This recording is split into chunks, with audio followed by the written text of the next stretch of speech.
मसीह में प्रकाश भाग 29 in Christ revelation part 29। और इसके अंतर्गत हम सीखेंगे what Jesus became. What Jesus became, यीशु क्या बन गया। यीशु क्या बन गया। पहला कुरिन्थियों पहला अध्याय 30 पद को हमने पढ़ा। यहाँ पर लिखा है, मसीह यीशु हमारे लिए परमेश्वर की ओर से ज्ञान और धार्मिकता और पवित्रता और छुटकारा बना। यहाँ पर 4 बातें लिखा है। प्रभु यीशु मसीह हमारे लिए ज्ञान बना, हमारे लिए धार्मिकता बन गया, हमारे लिए पवित्रता बन गया और हमारे लिए छुटकारा बन गया। व्हाट जीसस बिकेम, यीशु क्या बन गया। और यहाँ पर बाइबल में हमने पढ़ा है कि यीशु मसीह परमेश्वर की ओर से हमारे लिए ज्ञान ठहराया गया, हमारे लिए वो बुद्धि बना, हमारे लिए वो धार्मिकता बन गया, हमारे लिए पवित्रता बन गया और हमारे लिए छुटकारा बन गया। अब प्रश्न है, विश्वासियों के लिए यीशु मसीह क्या है। विश्वासियों के लिए यीशु मसीह क्या है, या दूसरे ढंग से हम इसको कह सकते हैं कि मेरे लिए यीशु मसीह क्या है। मेरे लिए यीशु मसीह क्या है। तो मेरे लिए यीशु मसीह बुद्धि है। मेरे लिए प्रभु यीशु मसीह बुद्धि है। और इस संसार में मनुष्य में और जानवर में जो अंतर है वो बुद्धि से होता है। परमेश्वर ने मनुष्य को बुद्धिमान बनाया, बुद्धि दिया है, और हमारे लिए प्रभु यीशु मसीह बुद्धि बना। Jesus who become for us wisdom, बुद्धि, ज्ञान, समझ, ये प्रभु यीशु मसीह हमारे लिए बन गया। मत्ती का सुसमाचार 11वां अध्याय और उसके 27 पद को हम पढ़ेंगे। जो लोग बाइबल खोल सकते हैं आप लोग बाइबल खोलें और आप इसको पढ़ सकते हैं। मत्ती का सुसमाचार 11वां अध्याय 27 पद में लिखा है, मेरे पिता ने मुझे सब कुछ सौंपा है। प्रभु यीशु मसीह ने कहा, मेरे पिता ने मुझे सब कुछ सौंपा है और कोई पुत्र को नहीं जानता केवल पिता, और कोई पिता को नहीं जानता केवल पुत्र, और जिस पर पुत्र उसे प्रकट करना चाहे। हम त्रिएक परमेश्वर पर विश्वास करते हैं, परमेश्वर पिता, परमेश्वर पुत्र और परमेश्वर पवित्र आत्मा। प्रभु यीशु मसीह ने कहा, कोई पिता को नहीं जानता है, केवल पुत्र जानता है, और पुत्र को अर्थात यीशु मसीह को कोई नहीं जानता है, केवल पिता जानता है। और पवित्र आत्मा जिसके ऊपर प्रकट करता है वही प्रभु यीशु मसीह को जान पाते हैं और वही परमेश्वर पिता को जान पाते हैं। बाइबल हर कोई समझ नहीं पाता है, बाइबल पढ़ना बहुत कठिन लगता है, पूरा जिंदगी निकल जाता है लेकिन बाइबल नहीं पढ़ पाते हैं। बाइबल को समझने के लिए हमको पवित्र आत्मा की सहायता की आवश्यकता है। हमें परमेश्वर की बुद्धि की जरूरत है। कई बार मुझको भी समझ में नहीं आता है तो मैं तुरंत प्रार्थना करता हूँ, हे पवित्र आत्मा आप मुझे सिखाइए, इनमें छिपे हुए रहस्यों को मुझ में प्रकट कीजिए। और पवित्र आत्मा तुरंत मेरी सहायता करता है। मैं आगे पीछे को पढ़ता हूँ और वचन को मैं समझने लगता हूँ। तो पवित्र बाइबल को पढ़ने के लिए, समझने के लिए हमको बुद्धि की आवश्यकता है, हमें समझ की आवश्यकता है। यीशु मसीह को जानने के लिए, परमेश्वर को जानने के लिए, परमेश्वर की आराधना करने के लिए, परमेश्वर की सेवा करने के लिए हमको बुद्धि की आवश्यकता है। प्रभु यीशु मसीह ने कहा कि पिता ने मुझे सब कुछ दे दिया है। पिता के पास जो कुछ था उसने सब कुछ प्रभु यीशु मसीह को दे दिया है। इस संसार में हर इंसान को बुद्धि चाहिए। बच्चों को पढ़ने के लिए बुद्धि चाहिए, और जब पढ़ लिख करके वो पास हो जाते हैं तो नौकरी करने के लिए बुद्धि चाहिए, घर परिवार को चलाने के लिए बुद्धि चाहिए, संस्था को चलाने के लिए, चर्च को चलाने के लिए बुद्धि चाहिए। और प्रभु यीशु मसीह मेरे लिए बुद्धि है। प्रभु यीशु मसीह मेरे लिए बुद्धि है। आप लोग अपने लिए बोल सकते हैं। कई लोग कई बार बाबा बोलते हैं, कई बार टीचर्स लोग बोलते हैं, जो विद्यार्थी कमज़ोर होता है या जो बच्चा कम होता है ये बिल्कुल गधा है, बिल्कुल बुद्धू है, 5 पैसे का अकल इसके पास में नहीं है। मतलब उसका वैल्यू एकदम से घट गया है, क्योंकि उसके पास बुद्धि नहीं है। ये ऐसा है कि हमने नया मोटर बाइक लिया और उसे पेट्रोल डालना भूल गए, और ठीक उसी प्रकार से हम शरीर में तो बड़े जवान लग गए, दिल दौड़ लग गए, परंतु यदि अकल नहीं है, बुद्धि नहीं है तो हमारा दिल दौड़, हमारा ताकत कोई भी काम का नहीं है। और हमें इस प्रत्येक को बुद्धि चाहिए, हमें इस प्रत्येक को समझ चाहिए। सुलेमान राजा ने गिबोन में परमेश्वर को बलिदान चढ़ाया और परमेश्वर ने उसके बलिदान को ग्रहण किया। परमेश्वर प्रसन्न हुआ और सुलेमान से पूछा, सुलेमान, मैंने तेरी प्रार्थना को ग्रहण किया है, तेरी आराधना को ग्रहण किया है और मैं तुझसे बहुत प्रसन्न हूँ। जो कुछ तू चाहता है मुझसे मांग ले। तो सुलेमान ने कहा, परमेश्वर मुझे बुद्धि, ज्ञान और समझ दे ताकि मैं तुझको जान सकूं, तेरी इच्छा को जान सकूं और मैं तेरी सेवा और प्रजा की देखभाल मैं उचित रीति से कर सकूं। हम पवित्र शास्त्र बाइबल को तब तक नहीं समझ सकते जब तक पवित्र आत्मा हमको समझ न दे, हमको न समझाए। और प्रभु यीशु मसीह हमारे लिए बुद्धि है। यदि आप विद्यार्थी हैं या आप पढ़ लिख लिए हैं और आप नौकरी की तलाश में हैं, आपको प्रवेश परीक्षा देना है, कंपटीशन एग्जाम देना है, तो उसके लिए बुद्धि चाहिए। जब हम मार्केट में जाते हैं मोबाइल खरीदने के लिए, वहाँ पर 10 तो मोबाइल हमारे सामने लाके रख देते हैं और हमको कौन सा मोबाइल खरीदना है ये हमको वहाँ पर चॉइस करना रहता है। और यदि हमारे पास बुद्धि और समझ है, हमारी जरूरत क्या है और हमको कितने तक हम खरीद सकते हैं, ये सब कुछ हमको यदि समझ है तो हम सही चीज़ का चुनाव कर पाएंगे। इस संसार में हमको जीवन के हर मोड़ पर चुनाव करना पड़ता है और सही चुनाव करने के लिए हमको बुद्धि चाहिए। बच्चों को परीक्षा में पास होने के लिए बुद्धि चाहिए। माता पिता को, घर को, परिवार को संचालित करने के लिए बुद्धि चाहिए। जो नौकरी पेशे में है उनको अपना नौकरी करने के लिए बुद्धि और समझ चाहिए। और हमको परमेश्वर ने हमारे लिए प्रभु यीशु मसीह को ज्ञान ठहरा दिया है, बुद्धि ठहरा दिया है। Jesus has become for us wisdom from God.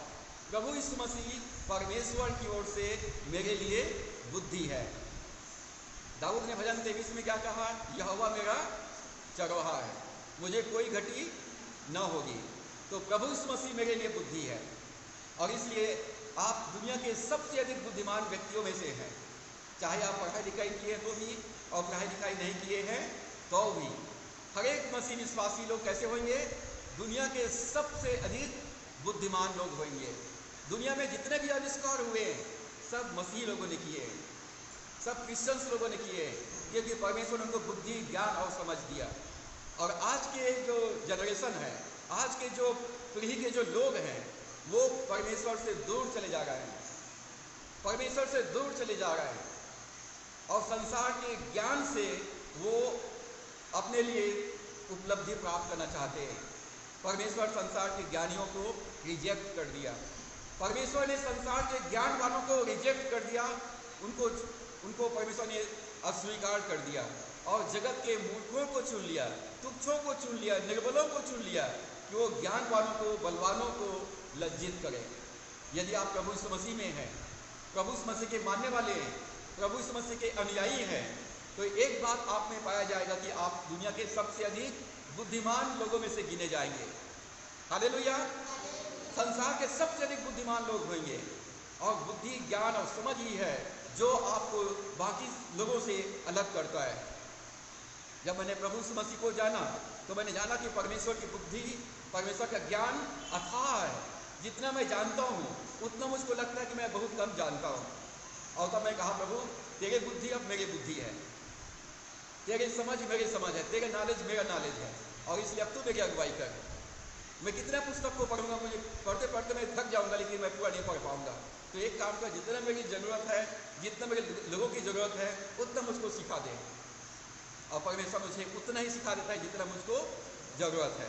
नहीं तो पढ़ते पढ़ते थक जाएंगे, परेशान हो जाएंगे और हम कभी भी लक्ष्य को प्राप्त नहीं कर पाएंगे। तो प्रभु यीशु मसीह ने कहा, मेरे पिता ने मुझे सब कुछ सौंपा है और पिता को केवल वही जान सकता है जिस पर प्रभु यीशु मसीह प्रकट करना चाहे।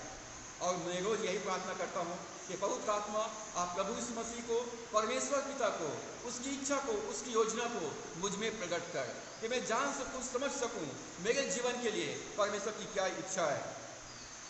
प्रभु यीशु मसीह परमेश्वर के सच्चे ज्ञान में हमें बुद्धिमान बनाता है। प्रभु यीशु मसीह हमें परमेश्वर के सच्चे ज्ञान में बुद्धिमान बनाता है। इस संसार के ज्ञान को हम पुस्तकों से पढ़ के प्राप्त कर सकते हैं, संसार के ज्ञान को पुस्तकों को पढ़ के प्राप्त कर सकते हैं, परंतु बुद्धि, सच्चा बुद्धि परमेश्वर देता है, सच्चा बुद्धि परमेश्वर देता है। और पवित्र आत्मा जो यहोवा की आत्मा है, वो बुद्धि की आत्मा, यशायाह 11:2 में लिखा है, यहोवा की आत्मा बुद्धि की आत्मा, समझ की आत्मा, युक्ति की आत्मा, पराक्रम की आत्मा और ज्ञान और यहोवा के भय की आत्मा है। परमेश्वर ने हमको पवित्र आत्मा दिया है और पवित्र आत्मा जो है वो बुद्धि की आत्मा है, समझ की आत्मा है। हमें बुद्धि और ज्ञान परमेश्वर इसलिए देता है कि हम परमेश्वर की महिमा करें। परमेश्वर को बुद्धि, ज्ञान और समझ इसलिए देता है कि हम उसके आज्ञाओं का पालन करें। परमेश्वर को बुद्धि, ज्ञान और समझ इसलिए देता है कि हम उसके राज्य का विस्तार करें। जब परमेश्वर के ज्ञान और बुद्धि, जब आप कहते हैं मुझे पवित्र आत्मा मिला है, तो आप ये कहते हैं कि मैं दुनिया के सबसे अधिक बुद्धिमान व्यक्ति में से हूँ, क्योंकि दुनिया का सबसे अधिक बुद्धिमान व्यक्ति मेरे साथ रहता है, वो मुझ में रहता है और मेरी अगुवाई कर रहा है। मतलब परमेश्वर की बुद्धि अब मेरी बुद्धि है, परमेश्वर की बुद्धि मेरी बुद्धि है। 4 ऑप्शन दिए रहते हैं, 4 ऑप्शन में से एक सही आंसर को आपको सिलेक्ट करना है। आप पवित्र आत्मा से कहिए, पवित्र आत्मा आप मेरी सहायता करें कि मैं सही आंसर पर टिक लगा सकूं। और प्रभु कहता है मैं तुमको बुद्धि दूंगा, मैं तुमको बुद्धि दूंगा और जिस मार्ग में चलना है मैं उसमें तेरी अगुवाई करूंगा, मैं तुम पर कृपा दृष्टि रखूंगा और मैं तुम्हें सलाह दिया करूंगा। मार्ग यही है, इसी में तुम चलो।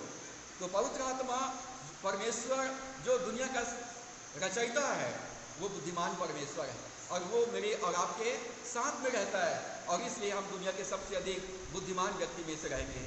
यूसुफ मिस्र में चला गया और मिस्र के राजा फिरौन ने जो दर्शन देखा था उसका स्वप्न और उसका अर्थ और उसका समाधान यूसुफ ने बता दिया। मिस्र का राजा और उनके प्रजा के लोग आश्चर्यचकित रहे, इसमें इतना बुद्धि और ज्ञान और समझ कहाँ से आ गया। और उसने देखा कि यूसुफ के अंदर में परमेश्वर की आत्मा, यहोवा की आत्मा वास करता है और परमेश्वर ने यूसुफ को बुद्धिमान बना दिया और इतना बुद्धिमान बना दिया कि वो फिरौन राजा का स्वप्न का अर्थ बता दिया। और परमेश्वर की आत्मा जो बुद्धि की आत्मा है यूसुफ को मिस्र का प्रधानमंत्री बना दिया। यदि आज आप कलेक्टर बनना चाहते हैं, IAS ऑफिसर बनना चाहते हैं, तो आपको परमेश्वर की आत्मा की जरूरत है। आप बिजनेस में सफल होना चाहते हैं, आपको बुद्धि की जरूरत है और कहें प्रभु यीशु मसीह तू मेरा बुद्धि है, तू मेरा ज्ञान है, तू मेरा समझ है, डिक्लेयर करें और आप जो है सिर बनेंगे, पूंछ नहीं बनेंगे। परमेश्वर से दूर जा करके आप बुद्धिमान नहीं बन सकते। बाबुल के बंधुआई में दानियल था, उसके मित्र शद्रक, मेशक, अबेदनगो था। दानियल के अंदर में ईश्वर की आत्मा वास करता था, उसने भी राजा के स्वप्न का अर्थ बता दिया और दानियल बाबुल में, अन्य जाति राज्य में, विदेश में जाकर के गवर्नर बना, शासक बना। आप विदेश में नहीं तो कम से कम अपने देश में तो आप गवर्नर बने, शासक बने, कलेक्टर बने, SDM बने, IAS ऑफिसर बने, क्योंकि आपके अंदर में ईश्वर की आत्मा है। प्रभु यीशु मसीह हमारे लिए बुद्धि और ज्ञान है। यशायाह 9 अध्याय और उसके 6 पद में लिखा है कि हमारे लिए एक बालक उत्पन्न हुआ, हमारे लिए पुत्र उत्पन्न हुआ, हमें एक बालक दिया गया है और उसका नाम अद्भुत, युक्ति करने वाला, पराक्रमी परमेश्वर, अनंत काल का पिता और शांति का राजकुमार रखा जाएगा। यीशु का नाम, यीशु तेरा नाम हमारा, मेरा शरण स्थान, तेरी स्तुति मैं करूँगा। प्रभु तेरा नाम मेरा शरण स्थान। प्रभु का नाम हमारे लिए छिपने का स्थान है। आप विद्यार्थी हैं, आप पढ़ लिख लिए हैं, आप नौकरी की तैयारी में हैं, तो प्रभु यीशु मसीह हमारे लिए क्या है? शरण स्थान है। आप मनमाने कोचिंग कीजिए, पूरा पुस्तक पढ़ डालिए, यदि यहोवा की आत्मा आपके अंदर में नहीं है तो आप सफल नहीं हो सकते हैं, आप सफलता प्राप्त नहीं कर सकते हैं, क्योंकि प्रभु यीशु मसीह का नाम क्या है? अद्भुत, युक्ति करने वाला, wonderful counsellor. Wonderful counsellor, wonderful counsellor को हिंदी में बोलेंगे अद्भुत परामर्शदाता, अद्भुत सलाह देने वाला, उपाय करने वाला, युक्ति बनाने वाला। जहाँ पर कोई भी रास्ता नहीं है, कुछ भी समझ में नहीं आ रहा है, तो प्रभु यीशु मसीह वहाँ पर उपाय बताता है, वहाँ पर रास्ता निकाल देता है। तो आप कहें प्रभु यीशु मसीह तू मेरा बुद्धि है, तू मेरा निज सलाहकार है, तू मेरा सलाहकार है, तू मेरा परामर्शदाता है, तू मेरा काउंसलर है। और कोई भी काम करने से पहले अपने सलाहकार से सलाह लीजिए। सुबह उठिए और अपने सलाहकार के पास जाइए, आप पूछिए प्रभु से कि प्रभु आज पानी गिर रहा है बहुत ज़ोर से, मैं क्या करूं? तो बोलेगा तू चिंता मत कर, मैं कुछ करता हूँ। आपके पास घर में कुछ भी सामान नहीं है, पैसा भी नहीं है, खाना बनाना है, आप जाओ सलाहकार के पास, प्रभु मेरे पास तनख्वाह नहीं मिला है, घर में कुछ सामान नहीं है और मेरे घर में मेहमान आने वाला है, क्या करूँ मैं? आपका दिमाग बोलेगा जाना पड़ोसी के यहाँ से उधारी मांग के लिया, जा किराना दुकान से उधारी मांग के लिया। और जबकि प्रभु कहता है तुझे किसी से उधार लेना नहीं पड़ेगा, परंतु तू बहुत सारे यात्रियों को उधार देगा। तो मैं अपने जीवन में क्या करता हूँ? मैं अपने सलाहकार के पास जाता हूँ, प्रभु मेरे घर में कुछ भी नहीं है, कोई बैंक बैलेंस नहीं है, तनख्वाह भी नहीं मिला है और बच्चों का फीस जमा करना है, बिजली बिल जमा करना है और बहुत सारे खर्चे, मैं क्या करूँ? प्रभु कहता है तू शांति से मेरा काम कर, मैं कुछ करता हूँ। और परमेश्वर सचमुच में अद्भुत रीति से हमारी समझ से बाहर, हमारी बुद्धि से बढ़कर, हमारे शक्ति से बढ़कर हमारे लिए काम करता है। और इसलिए मेरे लिए, जो मसीह विश्वासी है वो अपने लिए कह सकता है मेरे लिए कुछ भी असंभव नहीं है। हालेलुया, मेरे लिए कुछ भी असंभव नहीं है, क्योंकि असंभव को संभव करने वाला यीशु मेरे अंदर में है, मेरे साथ में रहता है। असंभव कुछ भी नहीं है। कहावत है देर है लेकिन अंधेर नहीं है। कुछ भी काम करने से पहले अपने सलाहकार के पास जाओ, सलाह मांगो। यीशु मसीह हमारे लिए बुद्धि है। नीति वचन का लेखक सुलेमान, जिसके पास परमेश्वर ने बुद्धि का वरदान दिया था, बुद्धि ही आपको ऊपर लेके जाएगा। यूसुफ को प्रधानमंत्री परमेश्वर की आत्मा ने, बुद्धि ने बनाया। दानियल को मिस्र बाबुल का राज्यपाल, गवर्नर परमेश्वर की बुद्धि ने बनाया। और आपको इस संसार का राज्यपाल और इस संसार का शासक परमेश्वर की आत्मा, परमेश्वर का बुद्धि बनाएगा। आप पढ़ लिख तो लिए, पास तो हो गए, लेकिन 5 पैसे की अकल नहीं है, समझ नहीं है, तो आप कोई भी नौकरी हासिल नहीं कर पाएंगे। पढ़ लिख करके गंवार जैसे आप जीवन व्यतीत करेंगे। परंतु सुलेमान राजा कहता है, जिसके पास बुद्धि का वरदान है, उसने हजारों नीति वचन लिखे। चलिए निकालिए नीति वचन पहला अध्याय, नीति वचन पहला अध्याय,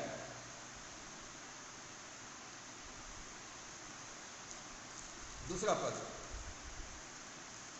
नीति वचन पहला अध्याय का 2 पद में लिखा है, इनके द्वारा, इनके द्वारा वचन के द्वारा, इनके द्वारा पढ़ने वाला बुद्धि और शिक्षा और समझ प्राप्त करे। बाइबल को पढ़ने के द्वारा सबको 3 चीज मिल रहा है। क्या क्या मिल रहा है? बुद्धि, विजडम, ज्ञान, नॉलेज, और समझ, अंडरस्टैंडिंग। हमको 3 वरदान यहाँ पर मिल जा रहा है। Gift of wisdom, gift of knowledge, gift of understanding. हर चीज़ का समझ है, हर चीज़ को हम जानते हैं। मुझे नहीं मालूम बोलने की ज़रूरत नहीं है। अक्सर किसी से कुछ पूछो तो बोलते नहीं मालूम, ये कहाँ है नहीं मालूम, ये कहाँ है नहीं मालूम, कोई बात समझ ही नहीं है। लेकिन जब आपके पास बुद्धि, ज्ञान और समझ रहेगा तो आप एकदम सटीक जवाब दे सकते हैं, एकदम सही उत्तर देंगे। आपको नहीं मालूम है, उनको बोलो रुको थोड़ी देर, मैं खोज के बताता हूँ। अपने काउंसलर के पास जाओ, सलाहकार के पास जाओ, सलाह ले लो और वो आपको बताएगा ये यहाँ चीज़ है, इसका मतलब ये होता है। मेरे से कोई भी कोई प्रश्न पूछते हैं तो मैं नहीं मालूम नहीं बोलता, मैं बोलता मेरे को समय दो, थोड़ा समय दो। मैं अपने सलाहकार के पास जाता हूँ और सलाह लेता हूँ। खोजता हूँ बाइबल में, मुझे याद तो है लेकिन मिल नहीं रहा है कहाँ पर है। मैं याद करता हूँ तो मैंने कहाँ पढ़ा है, वो बाइबल के किस जगह पे पाया जाता है। अपने पुरानी बाइबल को निकालता हूँ और सटीक मुझको वचन मिल जाता है। पवित्र आत्मा इसीलिए हमको परमेश्वर ने दिया है। इसके बाइबल के पढ़ने वाले, मैं हमेशा बाइबल को पढ़ने के लिए बोलता हूँ लोगों को, और इससे लोग बुरा मानते हैं। मैं बाइबल पढ़ने के लिए कहता हूँ विश्वासियों को, और विश्वासी लोग बुरा मानते हैं, वो बाइबल पढ़ना नहीं चाहते हैं। आप बिना बाइबल को पढ़े आप ज्ञानवान नहीं बन सकते हैं, बिना बाइबल को पढ़े बुद्धिमान नहीं बन सकते हैं, बिना बाइबल को पढ़े आप समझदार व्यक्ति नहीं बन सकते हैं। क्योंकि इसमें परमेश्वर का ज्ञान है, परमेश्वर का बुद्धि है, परमेश्वर का समझ है। और सुलेमान राजा ने कहा, जो सुबह उठकर, तड़के उठकर मुझे खोजता है वो इसको प्राप्त करता है। क्या प्राप्त करता है? बुद्धि, ज्ञान और समझ प्राप्त करता है। बोलते मेरे पास समय नहीं है, तो सुबह जल्दी उठ जाना भैया, 5 बजे उठ जा, 1 घंटा बाइबल पढ़ ले, उसके बाद कोचिंग क्लास चला जा। आपको परमेश्वर बुद्धि, ज्ञान और समझ देगा, और 3 दिन की पढ़ाई को आप 1 दिन में कंप्लीट कर पाओगे। और इसके बाद क्या लिखा है 7 पद में? यहोवा का भय मानना बुद्धि का आरंभ है। यहोवा का भय मानना बुद्धि का मूल है।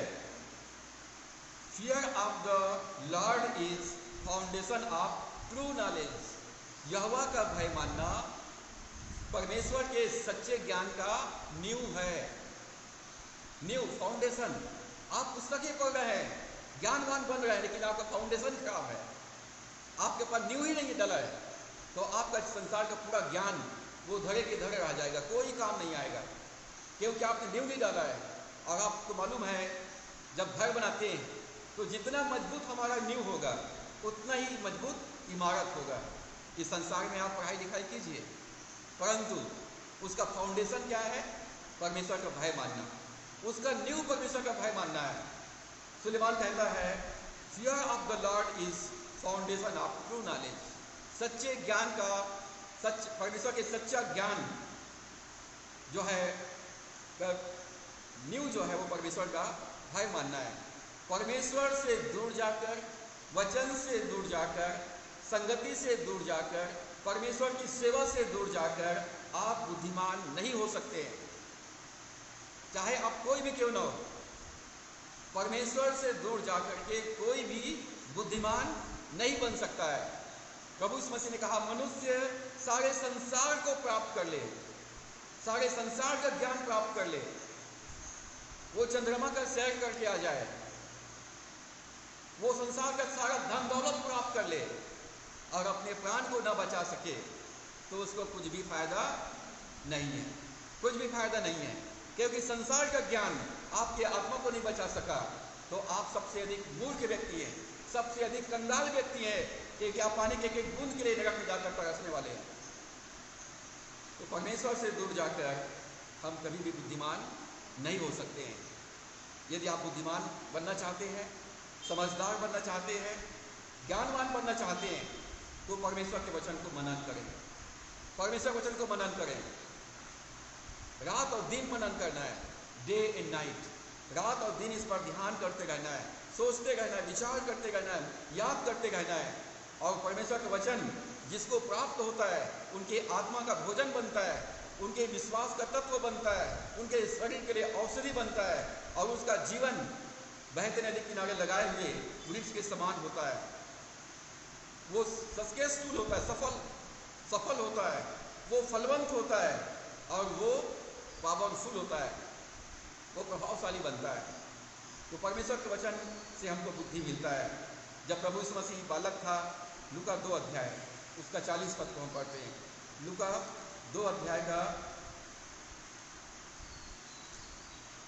40 पद यहाँ लिखा है, और बालक बढ़ता और बलवंत होता और बुद्धि से परिपूर्ण होता गया और परमेश्वर का अनुग्रह उस पर था। प्रभु यीशु मसीह के बारे में लिखा है जब वो बच्चा था, 12 साल का बालक बच्चा था, और बालक प्रभु यीशु मसीह बढ़ता गया और बलवंत होता गया, हष्ट पुष्ट होता गया और बुद्धि से परिपूर्ण होता गया और परमेश्वर का अनुग्रह उस पर था। जब आप परमेश्वर के बुद्धि से परिपूर्ण होंगे, जब परमेश्वर के ज्ञान से परिपूर्ण होंगे, परमेश्वर के समझ से परिपूर्ण होंगे, तब परमेश्वर का अनुग्रह, परमेश्वर की कृपा दृष्टि मेरे और आपके ऊपर में बना रहेगा। पवित्र आत्मा वचन के द्वारा से हमारी अगुवाई करेगा। प्रभु यीशु मसीह ही वाज फिल्ड विद विजडम। आप प्रार्थना कर सकते हैं, परमेश्वर मुझे बुद्धि दे, मुझे बुद्धि दे, मुझे बुद्धि दे। और परमेश्वर कहता है मैं तुमको कब से दे दिया हूँ, आज से 2020 साल पहले से मैं तुमको दे दिया हूँ।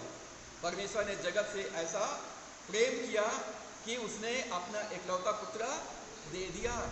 आपको बुद्धि कब के दे दिया है उसने, लेकिन अभी भी आप निर्बुद्धि हो, क्योंकि आपने यीशु को ग्रहण नहीं किया, यीशु का स्वागत नहीं किया, यीशु को अपना जीवन नहीं सौंपा। आज तक आप यीशु के साथ चलना आरंभ नहीं किया और इसलिए आज भी आप परमेश्वर की दृष्टि में और संसार की दृष्टि में आप बुद्धिमान नहीं बन पाए। तो बुद्धि के लिए तो प्रार्थना करने की जरूरत नहीं है, मुझे बुद्धि ज्ञान समझ दे। सुलेमान कहता है बाइबल का पढ़ने वाला बुद्धिमान बनेगा, ज्ञानवान बनेगा और समझदार बनेगा।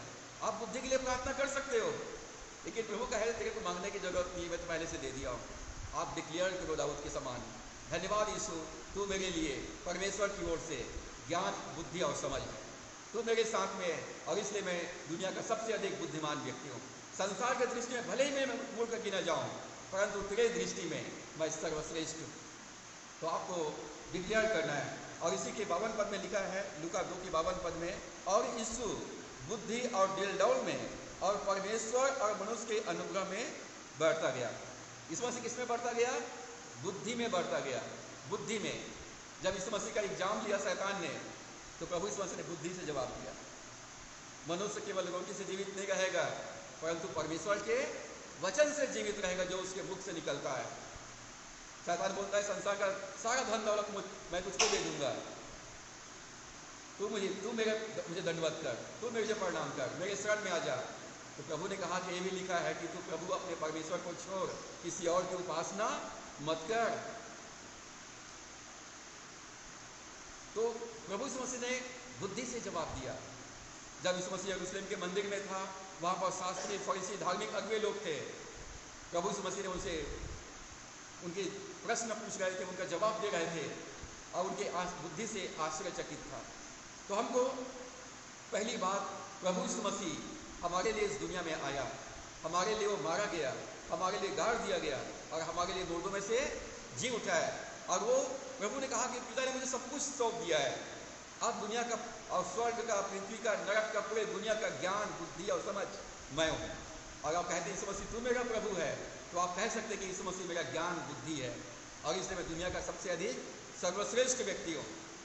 आपको डिक्लेयर करना, घोषणा करना है, दुनिया का मैं सबसे अधिक सर्वश्रेष्ठ, सबसे अधिक बुद्धिमान, सबसे अधिक ज्ञानवान और सबसे अधिक समझदार व्यक्ति हूँ।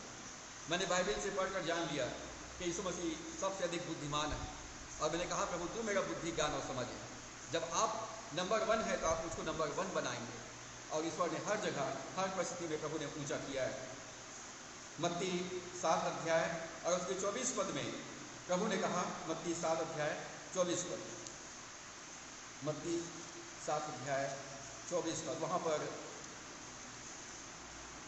लिखा है घर बनाने वाले 2 मनुष्य के बारे में। प्रभु ने कहा जो मेरी ये बातें सुनकर उन्हें मानता है वह बुद्धिमान व्यक्ति है। जो परमेश्वर के वचन को सुनकर मानता है, सुनना और मानना, जो वचन को सुनता है और मानता है वो बुद्धिमान व्यक्ति है। कितने लोग बुद्धिमान बनना चाहते हैं? क्या हाथ खड़ा कर सकते हैं आप लोग?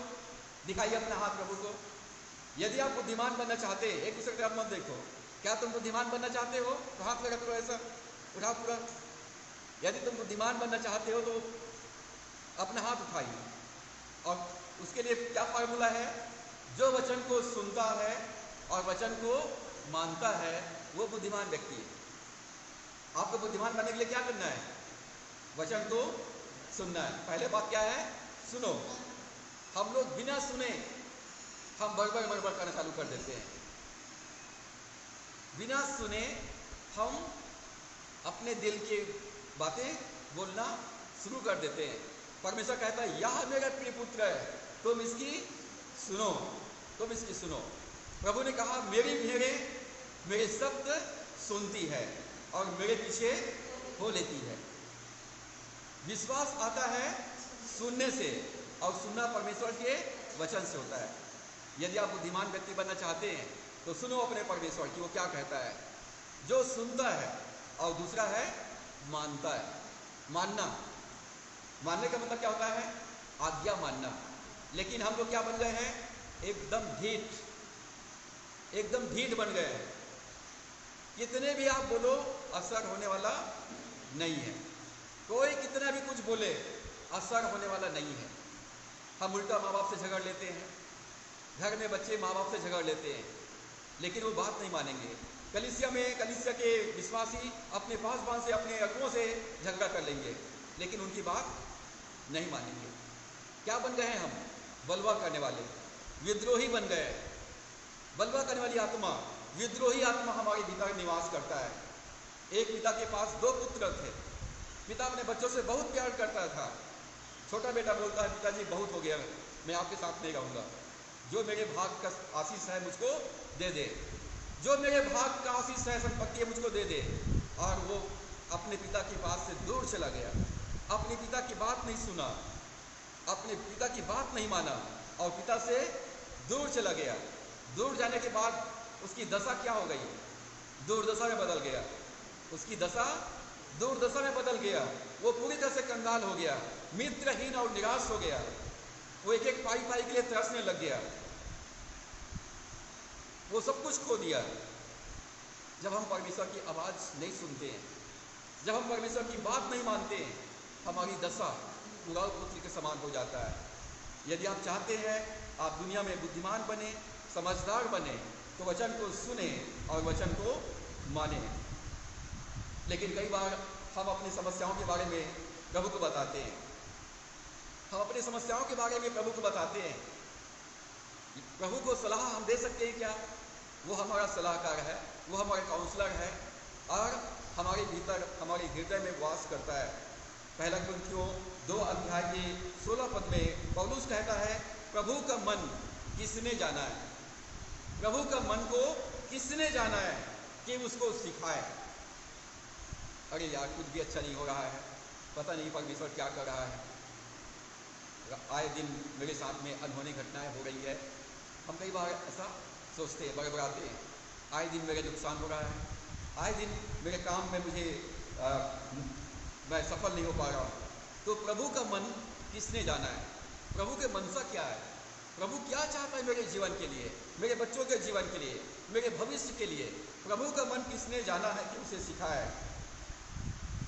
पौलुस कहता है, परंतु हम में मसीह का मन है। पौलुस कहता है, हम में मसीह का मन है। We have the mind of Christ. मेरे पास परमेश्वर का मन है, मतलब परमेश्वर मेरे अंदर में है, मतलब परमेश्वर का मन मेरे अंदर में है।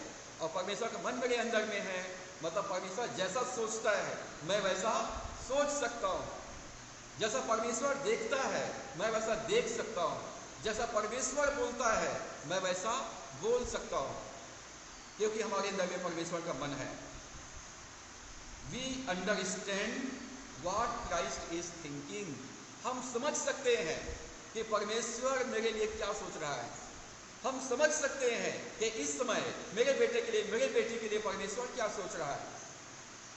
आपके मन में इस समय क्या चल रहा है मैं सोच सकता हूँ। एक एक के बारे में सोच सकता हूँ और भविष्यवाणी कर सकता हूँ। आप इस समय क्या सोच रहे हैं? क्योंकि मेरे अंदर में मसीह का मन है। और आप इस बात को डिक्लेयर करेंगे कि मेरे अंदर में मसीह का मन है, और इसलिए मैं वो सोच सकता हूँ जो परमेश्वर सोचता है। मैं वो बोल सकता हूँ जो परमेश्वर बोलता है। कुलुस्सियों की पत्री निकाल लीजिए, कुलुस्सियों 2 अध्याय 3 पद। कुलुस्सियों 2 अध्याय का 3 पद यहाँ लिखा है, जिसमें बुद्धि और ज्ञान के सारे भंडार छिपे हुए हैं। कौन सी दुकान में मिलता है बुद्धि और ज्ञान? प्रभु यीशु मसीह में। कहाँ मिलता है? प्रभु यीशु मसीह में। एड्रेस बताऊं मैं, lord Jesus Christ, third heaven, beside the right hand of God. Jesus Christ, right hand of God, third heaven, वहां मिलता है बुद्धि और ज्ञान। सारे भंडार वही है। और हम यीशु मसीह को छोड़ दिए। हम यीशु मसीह को छोड़ दिए। बाइबल पढ़ना, प्रार्थना करना, चर्च जाना, ये हमको नहीं भाता है। वचन को सुनना हमको अच्छा नहीं लगता है। तो कहाँ से आप बुद्धिमान बनेंगे? परमेश्वर है, लेकिन आप बुद्धिमान कैसे बनेंगे? कुलुस्सियों के पत्री में पौलुस कहता है, परमेश्वर के सारे भंडार किसमें है? प्रभु यीशु मसीह में छिपा हुआ है, छिपा हुआ है। और प्रभु यीशु मसीह कौन है? तो प्रभु यीशु मसीह परमेश्वर का वचन है। आप तीसरे स्वर्ग में कैसे जाओगे भैया, मुझे तो रास्ता नहीं मालूम है। तो प्रभु ने कहा, मेरे पीछे आओ, मैं तुम्हें पिता के पास लेके चलूंगा। यूहन्ना 14:6 में कहा, मार्ग, सच्चाई और जीवन मैं ही हूँ। बिना मेरे द्वारा कोई पिता के पास नहीं पहुँच सकता है। आप यीशु मसीह को पीछे चलते हैं तो स्वर्ग पहुँच जाएंगे। बुद्धि ज्ञान के भंडार वहाँ छिपे हुए हैं। तो पहली बात, यीशु मसीह क्या बन गया? तो यीशु मसीह मेरे लिए बुद्धि बन गया। यीशु मसीह मेरी बुद्धि है। दूसरी बात, क्या बन गया प्रभु यीशु मसीह मेरे लिए? तो मेरे लिए धार्मिकता बन गया।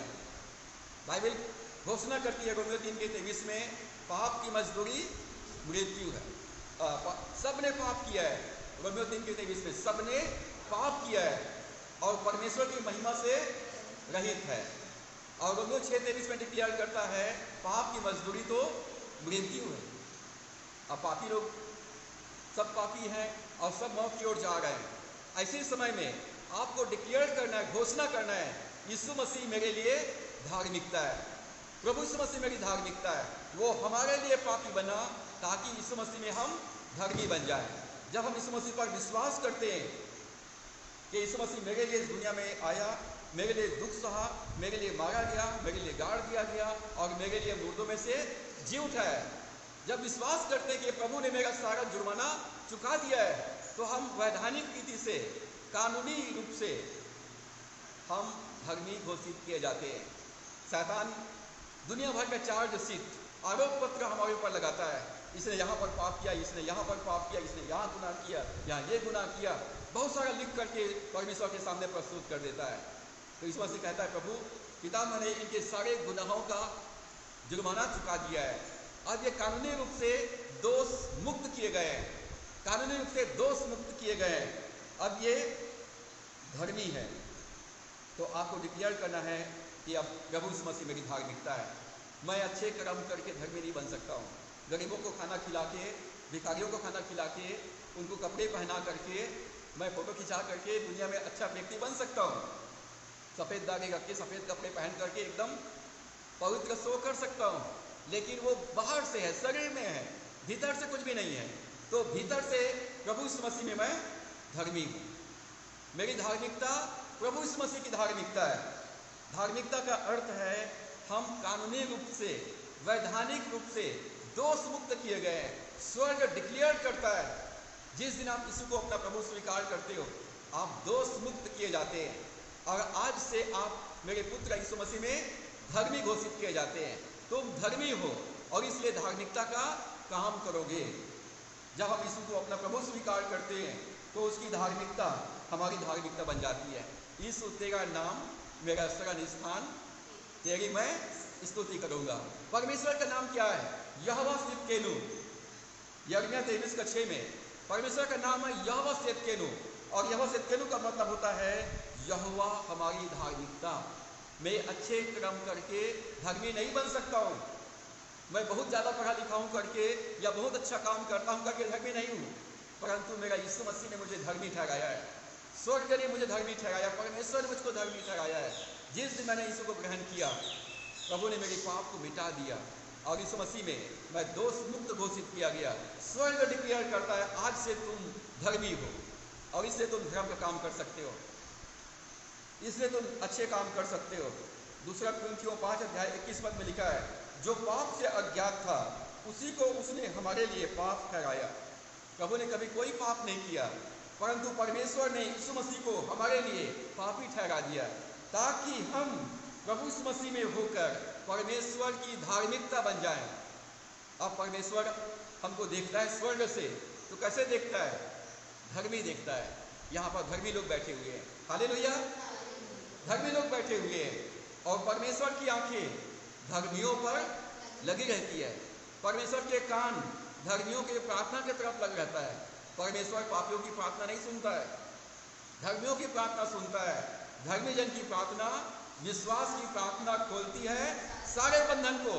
आप लोग यहाँ पर आए हैं, आप सब धर्मी लोग हैं, और जब आप प्रार्थना करेंगे शैतान ने जितने दरवाजे बंद करके रखे हुए हैं सब दरवाजे खुल जाएंगे। आमीन। धार्मिकता जब युद्ध में सिपाही जाता है तो उसको झिलम पहनाया जाता है, ब्रेस्ट प्लेट, धार्मिकता का झिलम पहनाया जाता है, क्योंकि सामने वाला भाला फेंकेगा, सामने वाला तलवार चलाएगा, सामने वाला तीर चलाएगा, सामने वाला बंदूक चलाएगा, मशीन गन चलाएगा, लेकिन यहाँ पर हमने क्या पहना हुआ है? झिलम पहना हुआ है, झिलम पहना हुआ है। शैतान जलता हुआ तीर फेंकता है, मतलब आग लगा देता है, जलता हुआ तीर। हम तुरंत हमारा चेहरा उतर जाता है, तुरंत हमारा दिल टूट जाता है, तुरंत आंखों से आंसू गिरना शुरू हो जाता है, टपाटप टपाटप। क्यों? झिलम नहीं पहने। शब्दों का तीर, शब्दों के द्वारा से। और शब्द छोड़ने वाले कौन होते हैं? हमारे मित्र लोग, हमारे घर के लोग, हमारे पड़ोसी लोग, हमारे जान पहचान के लोग। ऐसी ऐसी बातें बोल देते हैं, तुम्हारा हो जाएगा, नौकरी लग जाएगा तुम्हारा, इस पर पढ़ने से लग जाएगा, पर क्यों नहीं लगेगा? मेरे राइटिंग देख के बोलते थे टीका मुखड़ा जैसा है, इसी राइटिंग से आप फर्स्ट डिवीजन पास होते? बोले हाँ, इसी राइटिंग से मैं फर्स्ट डिवीजन पास होता हूँ। अब बोल क्या बोलना है? इसी राइटिंग से फर्स्ट डिवीजन पास होता हूँ। इस पढ़ने से नौकरी नहीं लगता है। बोले क्यों नहीं लगेगा नौकरी?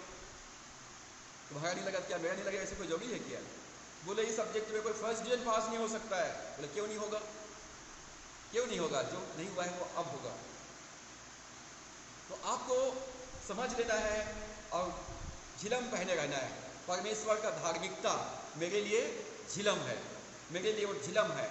और शैतान कितना भी अग्निबाण छोड़े, मैं जलने वाला नहीं हूँ, मैं मायूस होने वाला नहीं हूँ, निराश होने वाला नहीं हूँ, दुखी होने वाला नहीं हूँ।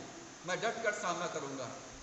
शैतान का कोई भी हथियार धर्मी व्यक्ति के ऊपर सफल नहीं होगा। यशायाह 54 में लिखा है, यशायाह 54 के 14 से 17 पद को पढ़ेंगे तो वहाँ पर लिखा है, तू धार्मिकता के द्वारा से स्थिर रहेगी, तू अंधेर से बचेगी, क्योंकि तुझे डरना नहीं पड़ेगा। जितने तेरे विरुद्ध में हथियार चलाए जाएंगे उनमें से कोई भी सफल नहीं होगा। ये परमेश्वर के बच्चों के लिए परमेश्वर डिक्लेयर करता है। यदि आप यीशु मसीह को ग्रहण कर लिए हो, आप धर्मी हो, यीशु मसीह की धार्मिकता आपकी धार्मिकता है। प्रभु यीशु मसीह आपके सामने आके खड़ा हो जाता है। जब शैतान आपको आंखें दिखाता है, जब शैतान आपको डराता धमकाता है, तो यीशु मसीह सामने आके खड़े हो जाता है। ये मेरा बच्चा है, वो हमको अपने पंखों की आड़ में छिपा लेता है, वो मेरा शरण स्थान और गढ़ है। तेरे निकट 1000 और तेरी दाहिनी ओर 10,000 गिरेंगे, परंतु वो तेरे डरे के निकट नहीं आएगा। प्रभु आके सामने खड़ा हो जाता है, वो हमारे लिए चारों तरफ हमारी ढाल बन जाता है। प्रभु यीशु मसीह की धार्मिकता हमारी धार्मिकता है। और इसलिए धर्मी व्यक्ति को कभी किसी से डरने की जरूरत नहीं है, ना आंधी से, ना तूफान से, न रोग से, न बीमारी से, न क्लेश से, न उपद्रव से।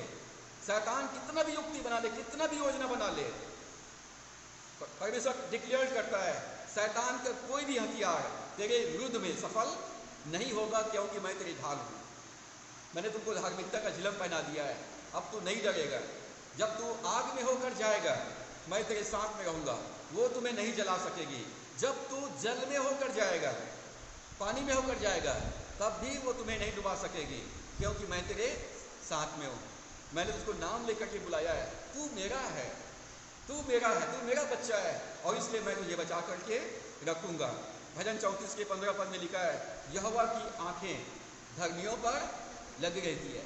आप पापी हैं या धर्मी हैं? क्या है आप? पापी हैं कि धर्मी हैं? धर्मी है तो आपके तरफ परमेश्वर की आंख लगा हुआ है। चाहे आप झोपड़ी में रहो, चाहे पेड़ के नीचे में रहो, चाहे राजमहल में रहो, चाहे आप धरती में रहो या आसमान में रहो, परमेश्वर की आंखें धर्मियों के ऊपर लगी रहती है। परमेश्वर देखते रहता है।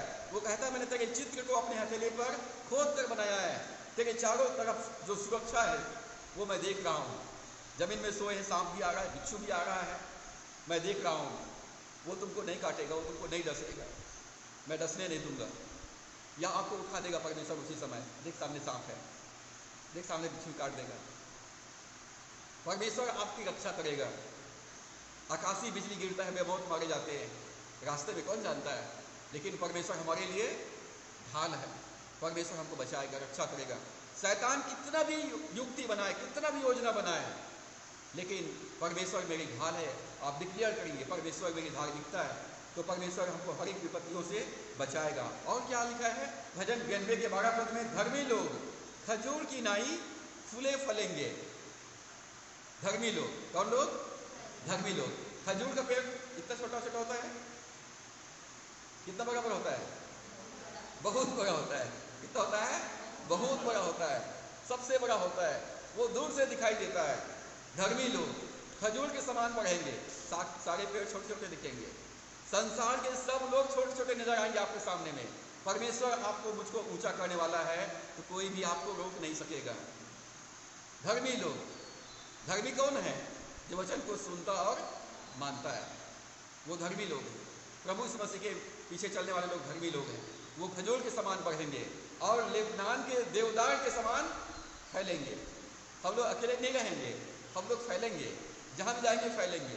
तुरंत हमारे दोस्त बन जाएंगे, तुरंत हमारे बहुत सारे जान पहचान के बन जाएंगे, रिश्ते निकल जाएंगे, और वहाँ पर भी बहुत बड़ा झुंड बन जाएगा। आप आजमा के देखना, यदि आप प्रभु के मानने वाले हैं, क्योंकि आप नमक हैं, जल्दी घुल मिल जाते हैं। आप ज्योति हैं, तुरंत अंधेरा है उजाला दिखाई दे, उजाला ला देते हैं। आप जहाँ भी जाएंगे आप फैलेंगे। आपके जैसे वहाँ पर प्रभु 10 लोगों को आपके पास ला के खड़ा कर देंगे। तो पहली बात, प्रभु यीशु मसीह कौन है? हमारे लिए बुद्धि है। यीशु मसीह मेरा बुद्धि है। दूसरा, प्रभु यीशु मसीह मेरी धार्मिकता है। और तीसरी बात, प्रभु यीशु मसीह मेरी पवित्रता है। परमेश्वर कहता है पवित्र बनो, क्योंकि तुम्हारा बुलाने वाला पवित्र है। मैं कितना भी साबुन से नहाऊं, मैं पवित्र नहीं हो सकता हूं।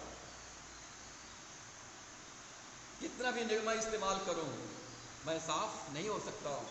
परंतु मेरी पवित्रता प्रभु यीशु मसीह की पवित्रता है। मेरा यीशु मसीह अपने लहू से हमें सारे पापों से शुद्ध कर दिया है। यीशु मसीह पवित्र है।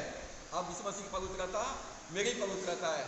जब मैंने यीशु को ग्रहण कर लिया है तो मेरे जीवन के, मेरी आत्मा के सारे अशुद्धता दूर हो गए और परमेश्वर की पवित्रता अब मेरे अंदर आ गया है। सफ़ेद सफ़ेद बाल रखने से, सफ़ेद दाढ़ी रखने से, सफ़ेद कपड़े पहनने से मैं धर्मी पवित्र नहीं हूँ। सदुकी फरीसी लोग ऐसे तो करते थे, लंबा लंबा चोगा पहनते थे, बड़ा हाथ उठा उठा करके प्रार्थना करते थे, आंसू गिरा गिरा करके एकदम धर्मी पवित्र बन करके। आज भी सभाओं में ऐसा करते हैं लोग बाग, नौटंकी। लेकिन मेरी पवित्रता यीशु मसीह की पवित्रता है। यीशु मसीह पवित्र है, इसलिए मैं भी पवित्र हूँ। यशायाह ने परमेश्वर का दर्शन पाया। स्वर्गदूत निरंतर स्तुति गान कर रहे थे, परमेश्वर पवित्र पवित्र पवित्र और पवित्र है। यशायाह अपने आप को देखा, हाय हाय मैं कैसे अशुद्ध होठ वाला मनुष्य हूँ। अब हम नए नियम में क्या कहते हैं? परमेश्वर तू पवित्र है, तेरी पवित्रता मेरी पवित्रता है। अब मैं पवित्र हूँ। मेरा जिस स्थान पर मैं खड़ा होऊंगा वो जगह पवित्र हो जाएगा। जिस स्थान पर मैं खड़ा होऊंगा तेरे स्वर्गदूत मेरे चारों तरफ रहेंगे, क्योंकि अब मेरा शरीर मेरे परमेश्वर के आत्मा का मंदिर बन गया है। परमेश्वर, पवित्र परमेश्वर मेरे अंदर में रहता है और इसलिए अब मैं पवित्र हूँ। तो आपको डिक्लेयर करना है परमेश्वर की पवित्रता मेरी पवित्रता है। सफ़ेद सफ़ेद कपड़े पहनने से पवित्र नहीं बनने वाले हैं। धोखा ना खाओ, परमेश्वर ठट्ठों में नहीं उड़ाया जाता। हमको अभी हमारा चर्च देख रहे हो, अच्छा लग रहा है? अच्छा लग रहा है, नहीं लग रहा है जी? चर्च भवन नहीं देखे, अच्छा लग रहा है? ऐसा ऐसा समझ में आता है, हाँ बोले कि नहीं बोल रहे हैं। अच्छा लग रहा है ना? लेकिन बाहर से देखते हो तो जैसा पहले था वैसा ही है। बाहर से कुछ परिवर्तन नहीं हुआ है, लेकिन भीतर से नया हो रहा है। हमारा यीशु मसीह ठीक यही काम करता है। हम बाहर से जैसे थे वैसे ही हैं, लेकिन भीतर से नए हो गए, भीतर से नया हो गए, भीतर से धर्मी बन गए, भीतर से पवित्र हो गए। हम आत्मा में क्रिश्चियन हैं, आत्मा में हम प्रभु के मानने वाले लोग हैं। प्रभु यीशु मसीह ने यूहन्ना 3 अध्याय के 3 पद और 6 पद में कहा, जब तक कोई नए सिरे से न जन्मे परमेश्वर के राज्य में प्रवेश नहीं कर सकता है। हम आत्मा में जन्मे, आत्मा में हम प्रभु को ग्रहण किए, आत्मा में हम धर्मी हैं, आत्मा में हम पवित्र हैं, हम आत्मा में परमेश्वर के संतान हैं। घर पुराना है लेकिन भीतर का डेकोरेशन बिल्कुल नया है। हालेलुया। संसार के लोग बोलते हैं बाहर से नया करो, कब्र सजाते हैं, कब्रिस्तान में कब्र को सजाते हैं और भीतर से नहीं सुना मत, बदबू आएगा, खोदना मत गड्ढा, क्या होगा? बदबू आएगा। मार्था यही बोली ना लाजर के कब्र में, कब्र को मत खोलो, प्रभु मत खोलो, 4 दिन हो गया है, बदबू आ रहा होगा। भीतर तो सराहट भरा हुआ है, लेकिन अंदर बाहर से एकदम संगमरमर के पत्थर से बनाए हुए। हम बाहर से भले ही मैले कुछ खुरचन बने हुए संसार के लिए, लेकिन भीतर से क्या है? हम परमेश्वर हमको नया कर दिया है, हमारी आत्मा नया हो गया है, हमारा सोच विचार वचन के द्वारा से नया हो जाता है। हमारा सोच और विचार परमेश्वर के वचन के द्वारा से नया हो जाता है। घर पुराना है लेकिन घर को व्हाइट वॉशिंग तो किया जा सकता है। अपने सोच और विचारों को परमेश्वर के वचन के द्वारा से नया करो। रोमियो 12 अध्याय के 2 पद में पौलुस कहता है, इस संसार के समान मत बनो, इस संसार के पीछे मत चलो, संसार का अनुसरण मत करो, परंतु परमेश्वर के वचन से अपने बुद्धि और अपने सोच को नया करो, और तब तुम परमेश्वर की भली भांति और सिद्ध इच्छा को अनुभव से मालूम कर सकोगे। मत्ती 5 के 8 पद में प्रभु ने क्या कहा? आशीषित है वह व्यक्ति जिनके मन शुद्ध है। आशीषित है वह व्यक्ति जिनके मन शुद्ध है, क्योंकि वो परमेश्वर को देखेंगे। अब हमारे मसीह की संख्या में 301 नंबर में गीत है, मेरा मन धो देना प्रभु गिनती करो बार बार। अब मैं इसका आलोचना नहीं कर रहा हूँ, जिंदगी भर गा रहे हैं इस गीत को, बहुत पुराना गीत है, लेकिन उनका मन कभी शुद्ध नहीं हुआ। उनका मन कभी भी शुद्ध, इस गीत को बेंच में बैठे हुए पूरा जिंदगी निकल गया, लेकिन उसका मन शुद्ध नहीं हुआ। तो मन शुद्ध कैसे होता है? यीशु मसीह के वचन के द्वारा से, यीशु मसीह के वचन के द्वारा से, वचन के द्वारा से शुद्ध होता है। धन्य है वे जिनके मन शुद्ध है, क्योंकि परमेश्वर को देखेंगे। प्रभु यीशु मसीह की पवित्रता हमारी पवित्रता है। कुलुसियों 1 अध्याय 27 पद में लिखा है, मसीह जो महिमा की आशा है तुम में रहता है। यीशु मसीह कहाँ रहता है? मुझ में रहता है। यीशु मसीह कहाँ रहता है? मुझ में रहता है। वो महिमा की आशा है, वो परमेश्वर की महिमा है। The glory of God is in me. परमेश्वर की महिमा यीशु मसीह आप मुझ में रहता है। और जहाँ परमेश्वर है वो जगह पवित्र है, वो स्थान पवित्र है, जिस सामान को वो छुएगा वो पवित्र है, जिस टेबल कुर्सी में बैठेंगे वो पवित्र है। यदि हम नया घर बनाते हैं, हमको बोलते हैं फादर साहब आप देख लिए करके, तो जहाँ जहाँ हमारे कदम पड़ेंगे वो जगह पवित्र हो जाएगा। हालेलुया। बहुत सारे लोग बोलते हैं देख आ रहा है, दरवाजा बंद करके अंदर मत आए। तो भैया जी मैं तेरे घर में यदि किचन तक भी आता हूँ, तेरा किचन भी पवित्र हो जाएगा। यदि अपने नया सोफे में बैठाते हो तो तेरा सोफा पवित्र हो जाएगा, क्योंकि जहाँ जहाँ तू जाएगा मैं तेरे साथ साथ चलूंगा। जिस जगह काम करोगे आप, जिस जगह में काम करोगे आप, जिस ऑफिस में काम करोगे, वो जगह पवित्र हो जाएगा, वो जगह आशीषित हो जाएगा, क्योंकि महिमा की आशा यीशु मसीह आपके भीतर वास करता है। इब्राहिम को परमेश्वर ने कहा उत्पत्ति 17 के 1 पद में, मैं सर्वशक्तिमान ईश्वर हूँ, मेरे उपस्थिति में चल और सिद्ध बन। परमेश्वर कहता है I am El Shaddai, God almighty, serve me faithfully and live a blameless life. परमेश्वर इब्राहिम से कहता है मैं सर्वशक्तिमान परमेश्वर हूँ, तो विश्वास योग्यता के साथ मेरी सेवा कर और पवित्र जीवन व्यतीत कर। 2 बातें प्रभु ने कहा, आई एम एल सदाय, सर्वशक्तिमान परमेश्वर हो, तुम्हारी समस्या और तुम्हारी आवश्यकता से बढ़ करके हो। तो डर डर के जी मत, मर मर के जी मत, दुखी मत हो, निराश मत हो, परेशान मत हो, चिंतित मत हो। आई एम एल सदाय, मैं सर्वशक्तिमान ईश्वर हूँ, तो विश्वास योग्यता के साथ मेरी सेवा कर, तो विश्वास योग्यता के साथ बाइबल पढ़, विश्वास योग्यता के साथ प्रार्थना कर, विश्वास योग्यता के साथ मेरे पीछे चल, विश्वास योग्यता के साथ मेरी सेवा कर। तेरी समस्या और तेरी आवश्यकताओं से बढ़ करके मैं अब महिमा की आशा यीशु मसीह मेरे अंदर में, वो all mighty, all powerful, all sufficient है। तो मुझे किसी चीज़ से डरने की ज़रूरत है क्या? बिल्कुल नहीं। मुझे ईमानदारी के साथ अपने परिवार की सेवा, कलीसिया की सेवा, संस्था की सेवा, देश की सेवा ईमानदारी के साथ करना है। फिर मुझे किसी भी चीज़ से डरने की ज़रूरत नहीं। जहाँ बुलाया जाना है, जहाँ चुना जाना है, जहाँ नियुक्त किया जाना है, वहाँ पर एक ही बात देखा जाता है कि वो विश्वास योग्य निकले। आप कितने विश्वास योग्य हैं परमेश्वर के प्रति, ये महत्वपूर्ण है। अपने परिवार के प्रति, अपने कलीसिया के प्रति कितना विश्वास योग्य है, परमेश्वर ये देख रहा है आशीष पाने से पहले। हम छोटी छोटी बातों के लिए हम नाराज हो जाते हैं, छोटी छोटी बातों के लिए हम टूटने लग जाते हैं, निराश हो जाते हैं। प्रभु कहता है मैं सर्वशक्तिमान परमेश्वर हूँ। क्या मेरा हाथ इतना छोटा हो गया कि मैं तुम्हारा उद्धार न कर सकूँ? मेरा क्या कान इतना बहरा हो गया कि मैं तुम्हारी प्रार्थना को बिना सुन सकूं? क्या मेरे लिए कोई भी काम बहुत ज्यादा कठिन है?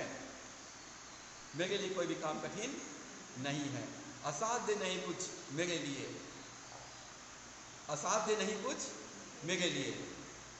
असाध्य को साध्य करने वाला परमेश्वर हमारे साथ में। और प्रभु कहता है लिव ब्लेमलेस लाइफ, पवित्र जीवन व्यतीत करो। मैंने तुमको पवित्र कर दिया है, मैंने तुमको पवित्र कर दिया है। आज हमने व्हाइट वॉशिंग करवाया, 4 साल बाद क्या हो जाएगा? फिर से गंदा हो जाएगा। तो क्या करेंगे? फिर से व्हाइट वॉशिंग कर दो। आज ड्रेस निकाल के पहना नया कपड़े, ठीक है। अब एक 25 किलोमीटर तक बाइक चला के आऊँगा, धूल से चिखल से क्या हो जाएगा, वो पूरी तरह से गंदा हो जाएगा। क्या करूँ, उसको निकाल के फेंक दूँ या उसको धो करके फिर से ऊपर में ले आऊँ? क्या करना है उसको? बढ़िया निर्मा पानी में डुबा दो, वॉशिंग मशीन में घुमा दो और पानी से साफ करके प्रेस करके फिर से नया। जब हम परमेश्वर ने को पवित्र कर दिया है, हम इस अपवित्र संसार में रहते हैं, पाप और बुराई के बीच में रहते हैं। कई बार हमारा मन खराब हो जाता है, सोच खराब हो जाता है, कई बार हम लक्ष्य से चूक जाते हैं। तो यीशु का लहू सारे पापों से शुद्ध करता है। रोज अपने आप को इस मसीह के लहू से वाइट वॉशिंग करो, शैतान दोष न लगाने पाए। जब सुबह उठते कहो, प्रभु मुझे अपने लहू में ढांप ले, अपने लहू से धोकर मुझे शुद्ध कर दे, पवित्र कर दे, ताकि आज जब मैं घर से निकलूँ तो एकदम हैंडसम निकलूँ, ठीक है। दुनिया के लोग देखे तो बोले क्या बात है, बहुत खुश हो आप, तो क्या बोलोगे आप? मेरा परमेश्वर से मेरा बातचीत हुआ है। क्या बातचीत हुआ है? उसने कहा मत डर, मैं तेरे साथ में हूँ, मैं तुमको आशीष दूंगा, तेरे साथ रहूँगा, तेरी रक्षा करूँगा।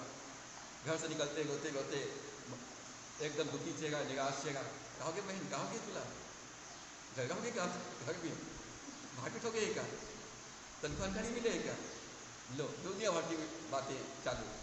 तो घर से निकलना है, कैसे निकलना है? एकदम सज धज के। चाहे आप ड्यूटी के लिए जाओ या किसी भी काम के लिए जाओ, बढ़िया अपना शोरूम को ठीक ठाक करके जाओ, चेहरे में मुस्कुराहट होना चाहिए। प्रभु का आनंद हमारे लिए ताकत है, प्रभु का आनंद हमारे लिए ताकत है। समस्या है, हजारों समस्या है, लेकिन समस्याओं का समाधान करने वाला यीशु मेरे अंदर में है। हालेलुया, वो मेरे अंदर में है। मैं काहे के लिए डरूं, काहे के लिए घबराऊं, क्यों चिंता करूं? तो परमेश्वर ने इब्राहिम से कहा, इब्राहिम आई एम एल सदाए, मैं सर्वशक्तिमान परमेश्वर हूँ, तेरी समस्या और तेरी जरूरत से मैं बढ़कर के हूँ, विश्वास और तक साथ मेरी सेवा कर। और यीशु मसीह ने कहा तुम मेरे वचन के द्वारा से शुद्ध हो। मन किसे शुद्ध होगा? वचन के द्वारा से। जो लोग अपने हृदय में परमेश्वर के वचन को नहीं रखते, उनका मन सराहट और गंदगी से भरा रहता है, और जब वो मुंह खोलेंगे तो पूरा गंदगी बाहर आएगा, चाहे वो कोई भी हो। दाऊद ने भजन 119:11 पद में कहा, मैंने तेरे वचन को अपने हृदय में रख छोड़ा है, ताकि मैं कोई भी पाप ना करूं, कोई भी बुरी बातें ना बोलूं। क्यों? तेरा वचन मेरे हृदय में है। यदि आपके अंदर भी परमेश्वर का वचन है, पूरा उसकी पूरा गले तक भर गया है, मुंह जैसी पड़े कि डकार लेंगे तो वचन ही बाहर निकलेगा। हालेलुया। हर समस्याओं में परमेश्वर का वचन निकलेगा। आप रोएंगे धोएंगे नहीं, वचन को बोलेंगे। क्यों? वचन से अपने आप को भर लिए हो। पौलुस कुलुस्सियों 3:15-16 पद में कहता है, परमेश्वर के वचन को अधिकारी से अपने हृदय में बसने दो, अधिकार के साथ बसने दो। एक एक वचन याद होना चाहिए, एक एक अध्याय, एक एक शब्द याद होना चाहिए। दाऊद कहता है, मैंने तेरे वचन को पूरा अपने हृदय में भर लिया है। यशायाह कहता है, यिर्मयाह कहता है, यूहन्ना कहता है, मैंने अपने पूरे अंतरियों को, स्टमक को तेरे वचन से भर लिया है। अब डकार भी लूंगे तो वचन ही बाहर निकलेगा। हालेलुया। तो यीशु मसीह ने कहा यूहन्ना 15:3 में, you are clean through the word, तुम मेरे वचन के द्वारा से शुद्ध हो। अब मेरे मन को शुद्ध कर दे प्रभु करके दुआ करने की जरूरत नहीं है, वो गीत गाने की भी जरूरत नहीं कि मेरा मन धो देना प्रभु, विनती करो बार बार। विनती बार बार करने की जरूरत नहीं है प्रार्थना करने की। तो जरूरत किस बात के लिए है? वचन के द्वारा से आप शुद्ध होंगे। वचन को पढ़िए, वचन को अपने हृदय में ग्रहण कीजिए। और चौथी और अंतिम बात, यीशु मसीह मेरे लिए, पहली बात मेरे लिए बुद्धि है, दूसरा मेरे लिए धार्मिकता है, तीसरा मेरे लिए वो पवित्रता है, और चौथी बात यीशु मसीह मेरे लिए छुटकारा है। यीशु मसीह मेरे लिए, क्राइस्ट इज अवर रिडेम्पशन, प्रभु यीशु मसीह मेरा छुटकारा है। आज हमने गीत गाया, यीशु ने हमें छुड़ाया है पापों के जाल से, यीशु ने हमें छुड़ाया है शैतान के चाल से। आप आजाद हो, आप स्वतंत्र हो। प्रभु मुझे बचाना, प्रभु मेरी रक्षा करना। अब अरे आपको तो पहले से छुड़ा दिया है। डिक्लेयर करो, आई एम फ्री, अब मैं आजाद हूँ। किसकी से आजाद हूँ? हर एक बीमारी से मैं आजाद हूँ, हर एक पाप से मैं आजाद हूँ, हर एक गरीबी से मैं आजाद हूँ, शैतान के हर एक बंधन से स्वतंत्र हूँ, दुष्ट आत्माओं से स्वतंत्र हूँ। आई एम फ्री, अब मैं आजाद हूँ। आपको घोषणा करना है, यीशु मसीह अब स्वतंत्र हो गया। शैतान ने 3 दिन और 3 रात तक अधलोक में बांध करके रखा। यीशु मसीह मुर्दों में से जी उठा, नरक का अधिकार ले लिया, पृथ्वी का अधिकार ले लिया, स्वर्ग का अधिकार ले लिया। किसी ने भी यीशु मसीह को नहीं रोका। डिक्लेयर किया यीशु मसीह ने, स्वर्ग और पृथ्वी का सारा अधिकार मुझे दिया गया है। मैं मर गया था और अब मैं जी गया हूं। मृत्यु और अधलोक की चाबियां मेरे पास में है। प्रभु ने डिक्लेयर किया, मेरे पिता ने मुझे सब कुछ दिया है। आप एक तो बीमारी के लिए रोज रोज प्रार्थना कर रहे हो, जरूरत नहीं है। जो गरीब है वो कहे प्रार्थना ना करे, डिक्लेयर करे, कहे। क्या कहे? यीशु मसीह में मैं धनवान हूं। जो गरीब है, जो कंगाल है, वो प्रार्थना मत करे पैसे के लिए, वो कहे यीशु मसीह मेरे लिए छुटकारा है। अब मैं गरीबी के श्राप से मुक्त हूं, अब मैं धनवान हूं। प्रभु यीशु मसीह में मैं धनवान हूं। आत्मिक रूप से धनवान बनेंगे तो भौतिक रीति से धनवान बनेंगे और आर्थिक रूप से धनवान बनेंगे। आपको कहना है, जो बीमार है वो प्रार्थना मत करे, वो कहे मैं यीशु मसीह में तंदुरुस्त हूं। समझ में आते हैं? मैं यीशु मसीह में तंदुरुस्त हूं। धन्यवाद पिता, मैं यीशु मसीह में तंदुरुस्त हूं। यीशु मसीह के मार खाने से, कोड़े खाने से मैं स्वस्थ हूं। बस इतना बोल के निकल लेना घर में। हाथ पैर का दर्द, सिर दर्द कहाँ जाएगा पता ही नहीं चलेगा। बस डिक्लेयर कर दो, यीशु मसीह में स्वतंत्र हो। शैतान सता रहा है, दुष्ट आत्मा पकड़ा हुआ है, घर में अशांति फैलाया हुआ है, तो क्या कहना है आपको? शैतान, अब से तू मेरे घर में राज नहीं कर सकता है, मेरे घर के किसी भी सदस्य को अपने कब्जे में नहीं रख सकता है। यीशु मसीह में मैं स्वतंत्र हूँ, मेरे बच्चे स्वतंत्र है, मेरे परिवार स्वतंत्र है, मैं आज़ाद हूँ। यीशु मसीह मेरा प्रभु है। यीशु मसीह की आज़ादी मेरी आज़ादी है। यीशु मसीह कहाँ गया? नरक से निकला, पृथ्वी के पाताल से, अधोलोक से निकला, पृथ्वी पर आया। किसी ने रोका उसको? रोमी गवर्नमेंट ने पत्थर पर सील मोहर लगा के रखा हुआ था, पत्थर हट गया। 40 दिन तक दिखाई देता रहा। प्रभु यीशु मसीह ने तीसरे स्वर्ग में गया, पहला स्वर्ग, दूसरे स्वर्ग और तीसरे स्वर्ग में गया। किसी ने भी नहीं रोका। सबने कहा भैया तू जा, तू अब आज़ाद है, तुझको रोकने का दम अब हमारे अंदर में नहीं है। प्रभु यीशु मसीह ने स्वर्ग और पृथ्वी का सारा अधिकार प्राप्त कर लिया है। तो प्रभु यीशु मसीह स्वतंत्र है, तो मैं भी यीशु मसीह की आज़ादी मेरी आज़ादी है। अब मैं हर एक पाप के ऊपर, हर एक नशे के ऊपर, हर एक परिस्थितियों के ऊपर अब हम स्वतंत्र हैं। कोई हमको अपना गुलाम बना के नहीं रख सकता है। यूहन्ना 8 अध्याय 36 पद में लिखा है, यदि पुत्र तुम्हें स्वतंत्र करेगा तो सचमुच तुम स्वतंत्र हो जाओगे। हम पाप के पेड़ में चढ़े हुए हैं, यीशु बचाएगा तो बच जाएंगे। ठीक है, पाप के पेड़ में चढ़े हुए हैं, यदि यीशु बचाएगा तो बच जाएंगे। कौन पेड़ में चढ़ गया था? यीशु को देख के कौन पेड़ में चढ़ गया था? जक्कई।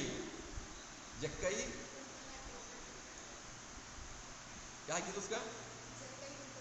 जक्कई तुम तो नाटे हो, यीशु को देखना चाहते हो। जक्कई पेड़ में चढ़ गया यीशु मसीह को देखने के लिए। हम तो पेड़ में चढ़े हुए हैं, प्रभु तू बचाएगा तो बच जाएंगे पाप से। तो यीशु मसीह ने क्या कहा? जल्दी नीचे उतर, जल्दी नीचे उतर, आज मैं तेरे घर में जाऊंगा, तेरे घर में आज पाहुन हूँ, मैं तेरा मेहमान हूँ, तेरा पिता हूँ, तेरा भाई हूँ, तेरा मित्र हूँ। जक्कई एकदम खुश हो गया, प्रभु आइए चलिए मेरे घर। अपना घर लेके गया। सारे कलेक्टर था वो, अपने नौकर चाकर को आदेश दिया होगा, बढ़िया मटन बनाओ, पुलाव बनाओ, खीर बनाओ, पूरी बनाओ। यीशु मसीह मेरा प्रभु, मेरा दोस्त, मेरा भाई, मेरा बंधु, मेरा सखा आया है, पार्टी दिया जबरदस्त। जक्कई ने कहा इतना काफ़ी नहीं है, खाना खिलाना काफ़ी नहीं है, खाना खिलाना काफ़ी नहीं है। जक्कई खड़ा होता है, बोलता है प्रभु यदि मैं किसी का गलत तरीके से टैक्स लिया होगा तो मैं उसको 4 गुना भर दूंगा, मैं अपने संबंध सुधारूंगा लोगों के साथ में। आप प्रार्थना करते, बाइबल पढ़ते, बहुत धर्मी बन गए हो, तो पहले अपने हेड को प्रभु ने कहा वेदी के पास छोड़ दे, जा अपने भाई से पहले मेल मिलाप करके आ। पहले अपने पड़ोसियों के साथ, अपने रिश्तेदारों के साथ, अपने मित्रों के साथ, अपने अधीनस्थों के साथ मेल मिलाप किया उसने कहा प्रभु यदि मैंने किसी का दिल दुखाया है, किसी को चोट पहुंचाया है, तो मैं उनको 4 गुना भर दूंगा। और दूसरा, प्रभु मैं आधी संपत्ति को कंगालों में बांट देता हूँ। आधी संपत्ति, आधा मैं अपने लिए रखूंगा, पूरा पूरा नहीं दूंगा। उसने कहा आधा मैं अपने लिए रखूंगा, लेकिन आधा तेरी सेवा के लिए मैं दे देता हूँ।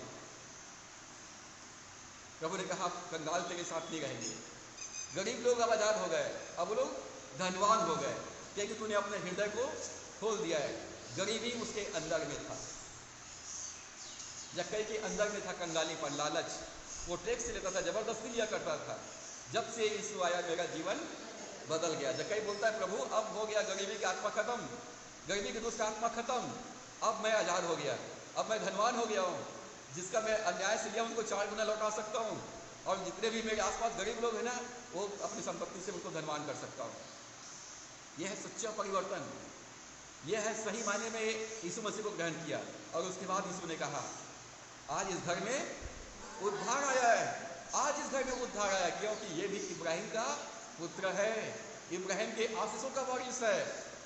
और उसके बाद प्रभु ने कहा मनुष्य का पुत्र खोए हुओं को ढूंढने के लिए और उनका उद्धार करने के लिए आया है। आप बोलते हैं मैं रोज बाइबल पढ़ता हूँ, मैं रोज 4 बजे उठ के दुआ करता हूँ। क्या फायदा तेरे बाइबल पढ़ने से, दुआ करने से, जब तेरा सोच नहीं बदला, तेरा जीवन नहीं बदला। तो प्रभु यीशु मसीह हमको आजाद करेगा तो हम आजाद हो जाएंगे। तो प्रभु यीशु मसीह ने हमको आजाद कर दिया है। यूहन्ना 8 अध्याय 31-32 पद में लिखा है यदि तुम मेरे वचन में बने रहोगे, वचन में बने रहोगे तो सचमुच तुम मेरे चेले ठहरोगे, तुम सत्य को जानोगे और सत्य तुम्हें स्वतंत्र करेगा। पास्टर साहब मेरे लिए प्रार्थना कर दो तो मैं इस बंधन से आज़ाद हो जाऊं। पास्टर साहब मेरे लिए दुआ करो तो मैं चंगाई से आज़ाद हो जाऊं। पास्टर साहब मेरे लिए दुआ करो तो मैं गरीबी से आज़ाद हो जाऊं। दुआ करने की जरूरत है ही नहीं, परमेश्वर ने सब कुछ दे दिया है, आज से 2020 साल पहले से दे दिया है।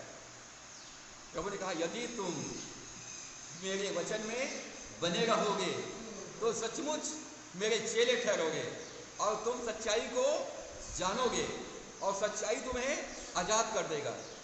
वचन आजाद कर देगा, स्वतंत्र कर देगा। घोषणा कर दो अब मैं आजाद हूं, अब मैं स्वतंत्र हूं। आपको डिक्लेयर करना है प्रभु ने मुझे छुड़ा लिया है, प्रभु ने मुझे आजाद कर दिया है। कहां से आजाद किया उसने?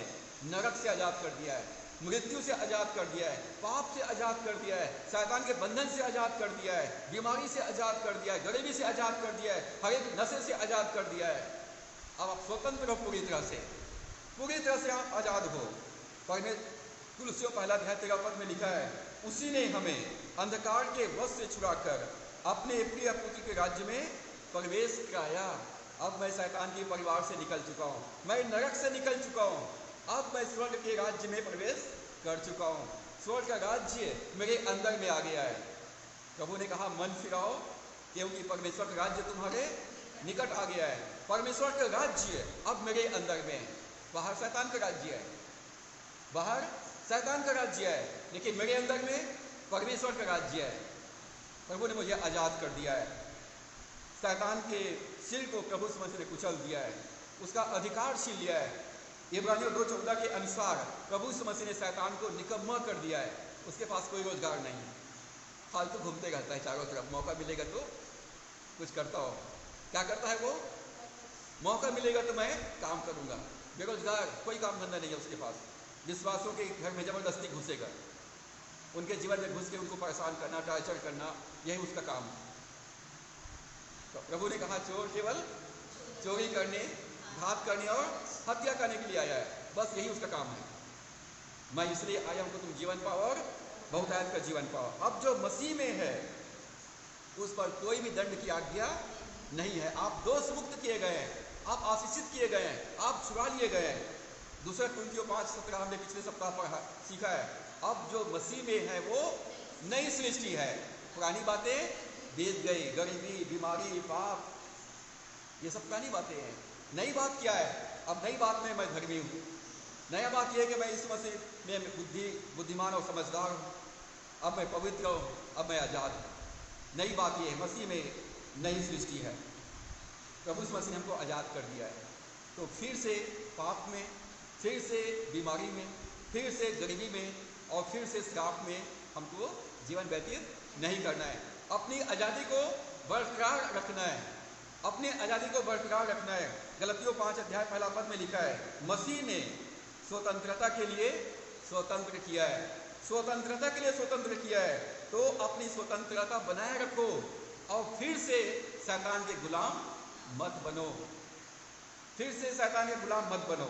परमेश्वर कहता है यशायाह 43 के पहला पद में, हे इस्राएल तेरा रचने वाला और हे याकूब तेरा सृजनहार यहोवा यो कहता है। जहाँ पर याकूब और इस्राएल शब्द आया है वहाँ पर आप अपना नाम रख लीजिए और कहिए, परमेश्वर कहता है हे इस्राएल, जहाँ पर इस्राएल शब्द वहाँ पर अपना नाम रख लो। हे इस्राएल तेरा रचने वाला और हे याकूब तेरा सृजनहार यहोवा अब यो कहता है, मत डर, क्योंकि मैंने तुझे छुड़ा लिया है, आजाद कर दिया है, मैंने तुझे नाम लेकर के बुलाया है, अब तू मेरा है, तू मेरा बेटा है, तू मेरी बेटी है, तू मेरा संपत्ति है। शैतान के प्रॉपर्टी हम लोग नहीं है कि शैतान हमको जबरदस्ती घसीट के लेके जाए, और हम लोग परमेश्वर की संपत्ति है, परमेश्वर के बेटे हैं, उसकी बेटियां हैं। तो प्रभु ने कहता है कि मत डर, मैंने तुझको छुड़ा लिया है, तुझे नाम लेकर के बुलाया है, तू मेरा है। भजन संहिता 107 अध्याय के पहला और दूसरा पद में लिखा है, यहोवा का धन्यवाद करो क्योंकि वो भला है और उसकी करुणा सदा की है, क्योंकि उसने हमें द्रोही के हाथ से दाम देकर छुड़ा लिया है। रोज क्या करना है? धन्यवाद परमेश्वर, तू भला है, धन्यवाद परमेश्वर तेरी करुणा सदा की है, धन्यवाद करना है क्योंकि तूने मुझको आज़ाद कर दिया है, दाम दे करके छुड़ाया है। क्या दाम चुकाया यीशु मसीह ने? हमारे लिए वो सलीब पर अपना प्राण दे दिया, हमारे लिए उसने दुख सहा। प्रभु यीशु मसीह हमारे लिए बुद्धि है, प्रभु यीशु मसीह हमारे लिए धार्मिकता है, यीशु मसीह हमारे लिए पवित्रता है और यीशु मसीह हमारे लिए छुटकारा है, हमारी आज़ादी है। आदम में हम सबको दिए थे, परंतु परमेश्वर ने प्रभु यीशु मसीह में सब कुछ वापस लौटा दिया है। प्रभु यीशु मसीह के नाम से अपनी आज़ादी की घोषणा करें। अब यीशु मसीह कौन है? कौन है यीशु मसीह? परमेश्वर को आपने देखा है? परमेश्वर कभी किसी ने नहीं देखा, लेकिन यीशु मसीह को देखे हैं क्योंकि इस पृथ्वी पर मानव का देह धारण किया। कुलुस्सियों पहला अध्याय के 15 पद में लिखा है, वह तो अदृश्य परमेश्वर का प्रतिरूप और सारी सृष्टि में पहलौठा है। परमेश्वर अदृश्य है और प्रभु यीशु मसीह दृश्य में था। प्रभु ने कहा, जिसने मुझे देखा है उसने पिता को देख लिया है, और पिता को वही देख पाएगा जिसको पुत्र उस पर प्रकट करना चाहे। तो प्रभु यीशु मसीह अदृश्य परमेश्वर का दृश्य रूप है। हम लोग जीवन के साथ राज्य करते हैं, मृत्यु का राज्य खत्म, गरीबी का समय खत्म, बीमारी का समय खत्म, पाप का समय खत्म, श्राप का समय खत्म, तंगी मुसीबत का समय खत्म। अब हम आज़ाद हैं, अब हम भरपूर हैं, अब हम तंदुरुस्त हैं, अब हम आशीषित हैं, अब हम जयवंत हैं। आपको डिक्लेयर करना है। और प्रभु यीशु मसीह ने हमको भले कामों के लिए सृजा है। इफिसियों 2 अध्याय के 10 पद में लिखा है कि हम लोग अच्छे काम के लिए, भले कामों के लिए सृजे गए हैं। भले काम, प्रभु यीशु मसीह में हम आशीषित हैं। स्वर्गीय स्थानों में परमेश्वर ने हमको सब प्रकार की आत्मिक आशीषों से आशीषित किया है। हम आशीषित हैं, हम भरपूर हैं। प्रभु का धन्यवाद हो। चलो रोज बकरा मटन खाओ, एंजॉय करो, नए नए कपड़े पहनो, गाड़ी मोटर में घूमो, दुनिया का सैर करो। क्या इसीलिए प्रभु ने आशीष दिया है आपको? काहे कि आशीषित किया है? ताकि आपके द्वारा से पृथ्वी के सारे लोग आशीष पाए। प्रभु ने आपको इसलिए आशीष दिया है कि आपके द्वारा से पृथ्वी के सारे लोग आशीष पाए। और इसलिए इब्रानियों 12 अध्याय पहला और दूसरे पद में लिखा है, जबकि हमको गवाहों का बादल में ढापा हुआ है, तो आओ हम रोकने वाली वस्तु और उलझाने वाले पाप को दूर करके जो दौड़ हमको दौड़ना है धीरज के साथ में दौड़ें, और विश्वास के कर्ता और सिद्ध करने वाले यीशु की ओर देखते गए, ताकते गए। रोकने वाली वस्तु बहुत है, उलझाने वाले पाप बहुत सारे हैं, निराश करने वाले लोग बहुत हैं। तो यहाँ पर लिखा है रोकने वाली वस्तु, उलझाने वाले पाप को दूर करके कैसे दौड़ना है? धीरज के साथ, बाइबिल पढ़ना, प्रार्थना करना, चर्च जाना, सेवा करना, धीरज के साथ। परमेश्वर हमारे जीवन में अपने समय पर अवश्य काम करेंगे।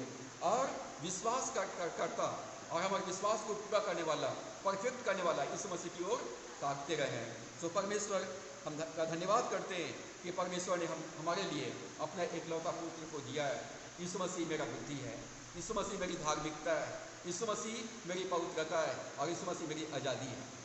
और परमेश्वर ने यीशु मसीह में मुझको आशीषित किया है और मुझे अपने परिवार के लिए, अपने समाज के लिए, अपने देश के लिए आशीषित बनना है। तो परमेश्वर इस वचन के द्वारा से हम सबों को आशीष प्रदान करें। हम इस समय मसीह गीत संग्रह से गीत नंबर 350 को हम गाएंगे। मसीह गीत संग्रह से 350 नंबर गीत गाएंगे और अपना भेंट सामने आकर हम प्रभु को समर्पित करेंगे।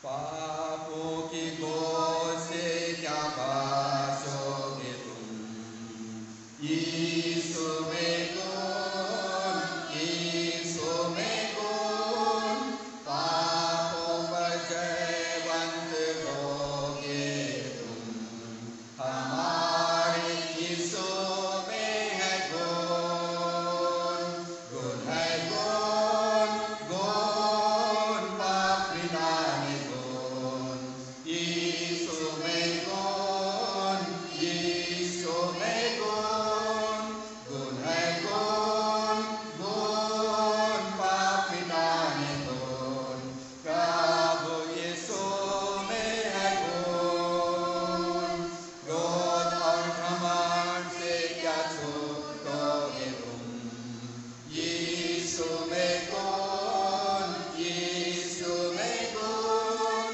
कलवरी के पास अभी चल जाओ तुम, हमारे यीशु में है गुण, गुण है गुण, गुण पाप मिटाने गुण, यीशु में गुण, यीशु में गुण, गुण है गुण, गुण पाप मिटाने गुण, प्रभु यीशु में है गुण, क्या दिल को धोके निर्मल होगे तुम, यीशु में गुण, यीशु में गुण, पाप के कलंक से क्या साफ होगे तुम, हमारे यीशु में है गुण, गुण है गुण,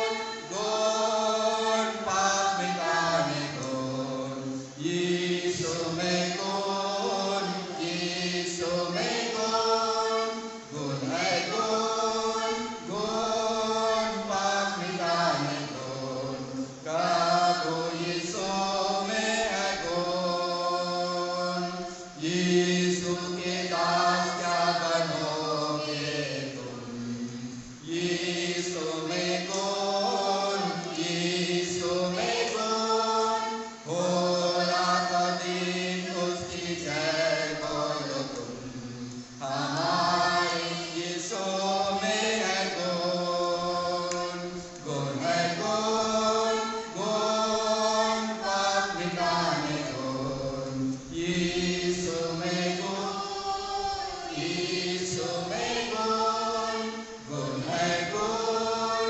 गुण पाप मिटाने गुण, प्रभु यीशु में है गुण। आइए हम अपने आप को बंद करें और परमेश्वर का धन्यवाद करें। यहाँ के छुड़ाए हुए लोग कहें परमेश्वर का धन्यवाद हो क्योंकि वो भला है और उसकी करुणा सदा की है कि उसने हमको दुश्मनों के हाथ से, द्रोही के हाथ से दाम लेकर के छुड़ा लिया है। धन्यवाद परमेश्वर तेरी करुणा के लिए, धन्यवाद परमेश्वर तेरी अनुग्रह के लिए, धन्यवाद परमेश्वर तेरी दया के लिए, धन्यवाद परमेश्वर तेरे प्रेम के लिए। धन्यवाद करते हैं परमेश्वर अपने अनंत प्रेम से हमसे प्रेम किया और अपने एकलौते पुत्र यीशु मसीह को हमारे लिए दे दिया। धन्यवाद करते हैं प्रभु यीशु मसीह, आप परमेश्वर की ओर से हमारे लिए परमेश्वर आप ज्ञान, बुद्धि और समझ बने। धन्यवाद करते हैं हमारे लिए प्रभु आप धार्मिकता बने, हमारे लिए प्रभु आप पवित्रता बने।